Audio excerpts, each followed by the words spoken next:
so we got it inside, and we are going to start cleaning it up, taking off the parts that we don't need. My shed here is woefully too small, but I build these things, so I might just build another one bigger. Anyhow, we're going to try to clean it off, and then we want to get it outside and pressure wash all the grease and crud off, and hopefully find out what we're looking at.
We got it taken apart.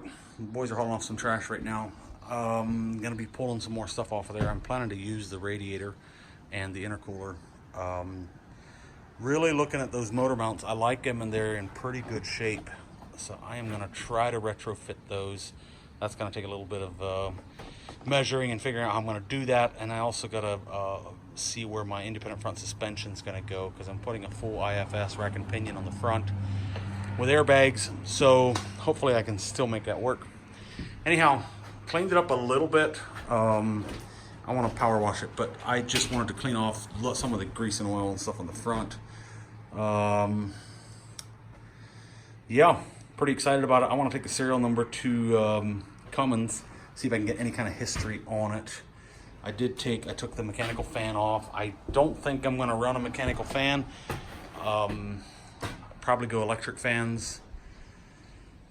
I'm a little torn because I like the simplicity of the mechanical fan, just straight up. But if I let the mechanical fan on, I'm going to have to modify the firewall. It's just too long from the front of the radiator and intercooler. If they're kept the right distance away from that mechanical fan. I mean, I could maybe bump it up an inch or two, but I've got on the back here, this is into my firewall by about 2 inches, and I really don't want it that close. So I'm thinking if I eliminate that mechanical fan and go to electric, I can probably get that about 4 inches closer, a good bit. Been reading some forums and watching a lot of videos. Some guys say actually I probably wouldn't even need a fan. It is possible. I don't plan to do any towing with this truck at all. It's just a little hobby truck to run around. But if I want to hook up my boat to it and take it to the lake, I would like to be able to do it. So that's stuff I'm going to research and look at.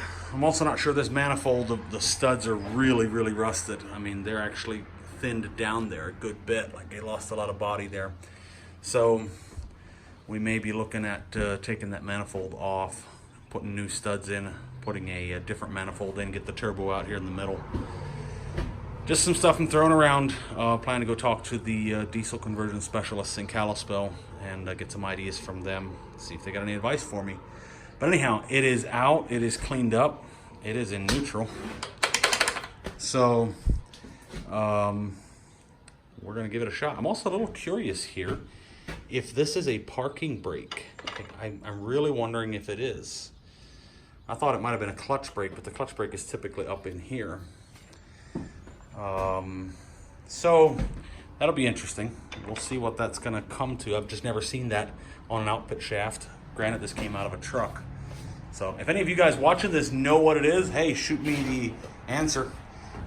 Curious. If it's a parking brake, I like it. I will probably keep it. This is the lever that engages it. And if I can set that up as a parking brake, I will do that. But anyhow, also got some wires to chase down here yet, figure out what some of this stuff is. Like I told you guys in the first video, I am a newbie. So even though I do a lot of mechanical work on my own trucks, there's a limit. And some of this stuff is definitely gonna take some research. So if you see something here that intrigues you or whatever, shoot me a comment. Let me know.